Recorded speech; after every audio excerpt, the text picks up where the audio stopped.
今天燕燕食堂要做什么呢？你看这一锅里面，它有胡萝卜、猪肉、玉米笋，还有我们的花椰菜，玉米笋、花椰菜。那我们里面等一下我会加什么呢？来，我们先要加一些的麻油下去。好，那就开始开火了。其实就看冰箱有什么东西，我就是乱的。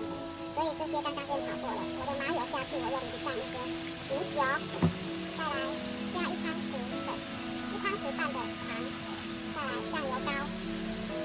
把它淋上去，其实啊，这样炒起来的味道就是有点像3杯，我只是3杯猪肉，没有鸡肉就用3杯猪肉，但是我里面还加了杏鲍菇，所以这样炒起来，我觉得那个3杯的味道已经出来了。最后啊，快起锅的时候，我们再把它加上9层塔就可以了。好啦，就让它焖到有一点浊浊的汤汁收干就可以了。好香哦！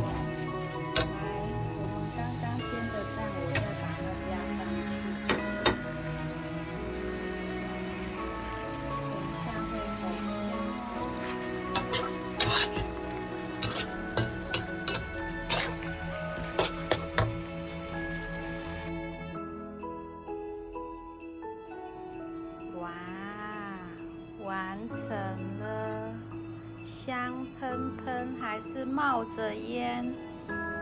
3杯猪肉，加冰箱有什么菜就给它加下去，杏鲍菇、花椰菜，哇，超丰盛，超下饭的。